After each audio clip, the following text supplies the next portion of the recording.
Une jeune femme quitte son bureau pour sa pause déjeuner et disparaît à jamais. Inquiets, ses collègues préviennent la police, qui ouvre immédiatement une enquête. Ce qu'ils vont découvrir ressemble davantage au scénario glaçant d'un film d'horreur qu'à une affaire criminelle réelle. Pourtant, morceau par morceau, les enquêteurs réussiront à reconstituer l'effroyable vérité. Caroline Byington naît le 30 mai 1993 à Plainsboro, dans le New Jersey.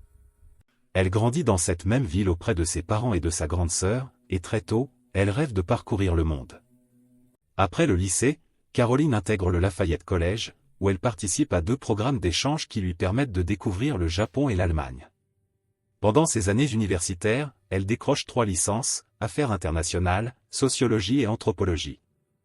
Diplômée en 2015, elle commence à travailler dans une agence de marketing près de chez elle et choisit de louer un appartement à Plainsboro pour rester proche de sa famille. En dehors de son emploi, elle s'engage comme bénévole dans une association sportive pour la jeunesse et s'investit dans de nombreuses causes caritatives. Au fil des années suivantes, Caroline reste dévouée à son travail, continue d'aider sa communauté et voyage dès qu'elle le peut. Le 10 juin 2019, à 26 ans, elle décide de rentrer chez elle pendant sa pause déjeuner. Elle est censée revenir au bureau en début d'après-midi. Mais les heures passent et elle ne réapparaît pas. Ses collègues s'inquiètent de plus en plus et tentent de la joindre, aucune réponse. La situation est totalement inhabituelle. Caroline est connue pour sa ponctualité et sa fiabilité, elle manque rarement le travail et sort très rarement du bureau à midi. À l'approche du soir, l'inquiétude se mue en véritable alarme. Finalement, ses collègues contactent la police pour demander un contrôle de sécurité. Vers 18 h, les agents arrivent au complexe d'appartements et découvrent que la porte d'entrée de Caroline est entrouverte. En pénétrant à l'intérieur, ils tombent sur une scène terrifiante, Caroline gît au sol, entourée d'une quantité de sang qui ne laisse aucun doute, elle est morte. Pendant que le médecin légiste commence l'examen du corps, les enquêteurs collectent les indices et interrogent les voisins. L'un d'eux déclare avoir entendu des cris vers midi, puis, peu après, des bruits étranges provenant de l'appartement, comme si on déplaçait des meubles. Personne n'a vu d'individu suspect, et l'immeuble n'est pas équipé de caméras de surveillance. Dans l'appartement, les indices sont rares. Le tueur semble avoir tenté d'effacer les traces avec de l'eau de Javel, probablement pour détruire toute preuve biologique. Les bruits étranges entendus par le voisin étaient très certainement le meurtrier qui tentait de faire disparaître ses empreintes. Tandis que la police recherche des vidéos dans les commerces alentours et suit toutes les pistes possibles, le légiste finalise son rapport d'autopsie.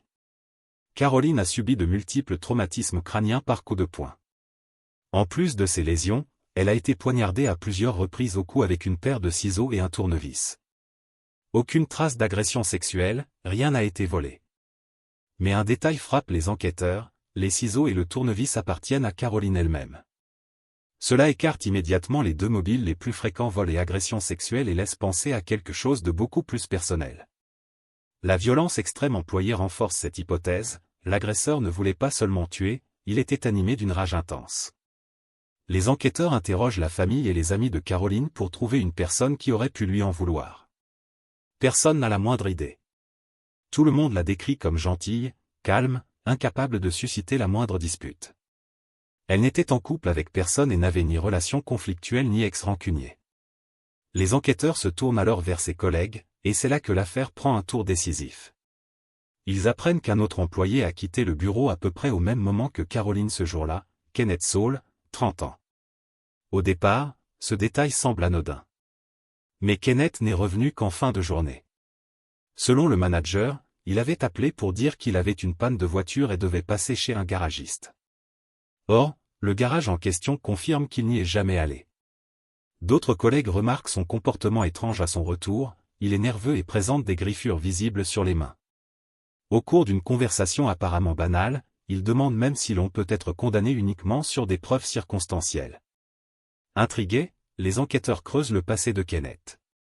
Comptable, marié, père d'une petite fille née 1 an plus tôt, aucun antécédent judiciaire. En apparence, rien ne le prédestine à la violence. Mais les signaux d'alerte sont trop nombreux pour l'écarter. Lors de son interrogatoire, Kenneth répète la même version, panne, garagiste. Quand on lui demande un justificatif, il n'en a aucun. Plus tard, il change complètement d'explication, il affirme finalement avoir réparé lui-même sa voiture dans un parc proche du bureau. Ce revirement met immédiatement la puce à l'oreille des enquêteurs. Un comptable qui répare seul une panne complexe au lieu de passer chez un professionnel. Kenneth nie toujours tout lien avec le meurtre. À ce stade, les preuves solides manquent pour l'arrêter. Mais un élément va tout faire basculer. En visionnant les images de vidéosurveillance des environs, dont la dashcam d'une voiture de patrouille, les enquêteurs repèrent clairement la voiture de Kenneth, près de l'immeuble de Caroline, à 10 km du bureau. Il avait pourtant prétendu bricoler son véhicule dans un parc proche de l'entreprise. Cette preuve circonstancielle renforce considérablement le dossier. Autre indice accablant, l'autopsie révèle des fragments de peau sous les ongles de Caroline. Elle s'est défendue en griffant son agresseur. Or Kenneth porte des griffures récentes qu'il ne parvient pas à expliquer de façon convaincante. Malheureusement, l'ADN retrouvé sous les ongles est trop dégradé pour un profil complet. Le prélèvement effectué sur Kenneth reste donc non concluant. On ne peut ni l'inculper formellement, ni l'exclure. Cela suffit toutefois à maintenir la pression. Convaincus de sa culpabilité, les enquêteurs continuent de chercher la preuve irréfutable. Rien de nouveau n'apparaît. 2 mois après le meurtre, ils présentent le dossier au procureur, qui estime que l'accumulation de preuves circonstancielles peut suffire à convaincre un jury. Kenneth Saul est arrêté et placé en détention en attendant son procès. C'est alors que l'affaire prend un tournant aussi choquant qu'inattendu. Quelques semaines plus tard, les enquêteurs reçoivent une lettre envoyée depuis la prison, écrite par le codétenu de Kenneth. Ce que ce dernier révèle laisse tout le monde abasourdi. Kenneth lui aurait proposé 15 000 $ pour commettre un meurtre une fois libéré. Le plan est d'une précision terrifiante. La victime doit être une femme choisie au hasard, âgée de 25 à 30 ans, tuée à l'aide d'un tournevis et d'une paire de ciseaux, poignardée au cou, et la scène nettoyée à l'eau de Javel. Ces détails n'ont jamais été révélés au public. Seul le véritable tueur pouvait les connaître.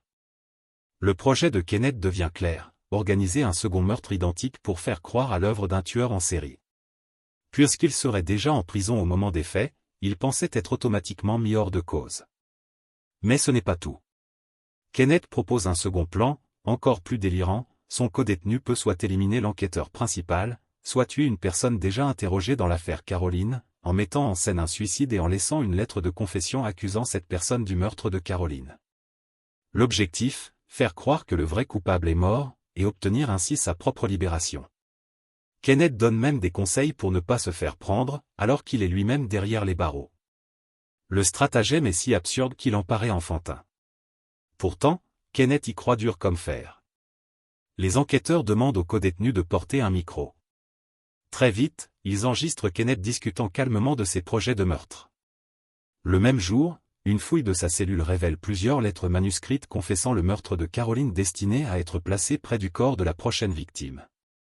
Kenneth les a rédigées lui-même, persuadé que personne ne songerait à comparer l'écriture.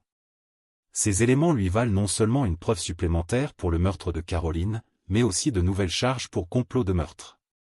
Reste la question qui hante tout le monde, pourquoi ? Le mobile demeure obscur pendant des années. En novembre 2022, 3 ans après son arrestation, le parquet propose un accord à Kenneth, une peine réduite en échange d'aveux complets. Malgré un dossier écrasant de preuves circonstancielles, l'absence d'ADN ou d'empreintes irréfutables rend le procès risqué. Kenneth accepte. Il révèle alors qu'il travaille dans la même entreprise que Caroline depuis 2016. Au fil du temps, bien qu'il soit marié, il développe une obsession amoureuse pour elle. Caroline le repousse clairement. Kenneth refuse d'accepter ce refus. En apparence, il n'en laisse rien paraître. En secret, son obsession se transforme en harcèlement. Un jour, il vole ses clés, en fait un double et les remet en place sans qu'elle se doute de rien. Dès lors, il pénètre régulièrement dans son appartement pendant ses pauses déjeuner, lorsqu'elle est absente. Puis il va plus loin, il installe des caméras cachées pour la surveiller à son insu. Le 10 juin 2019, il retourne une nouvelle fois chez elle à midi. Il ignore que Caroline a décidé, ce jour-là, de rentrer aussi. Entendant la clé dans la serrure, il se cache derrière la porte d'entrée. Quand elle franchit le seuil, il comprend qu'il est piégé. Paniqué à l'idée d'être démasqué, il la plaque au sol, la frappe violemment à la tête, saisit les ciseaux et le tournevis qui traîne chez elle et la poignarde au cou à plusieurs reprises. Ensuite, il tente de nettoyer le sang à l'eau de Javel, ramasse les caméras et repart au bureau comme si de rien n'était. En janvier 2023, Kenneth Saul est condamné à 45 ans de prison pour le meurtre, plus 10 ans supplémentaires pour complot de meurtre.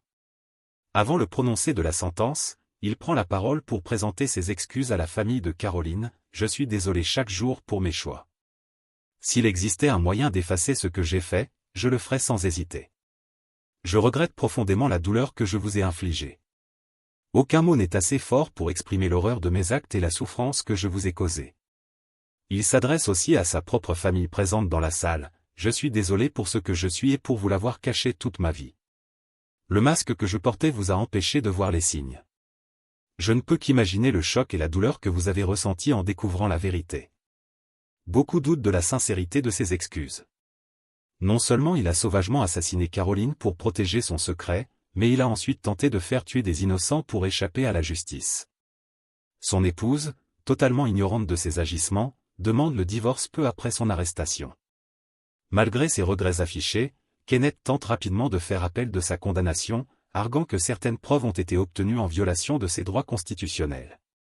Fin 2024, la Cour rejette son appel, aucune irrégularité n'est retenue. Sa peine reste inchangée. Aujourd'hui, il est presque certain que Kenneth Saul finira ses jours derrière les barreaux. Si cette affaire vous a fasciné, n'oubliez pas de liker la vidéo et de vous abonner à la chaîne. Nous publions une nouvelle affaire criminelle chaque soir. D'ici là, restez prudents, restez vigilants.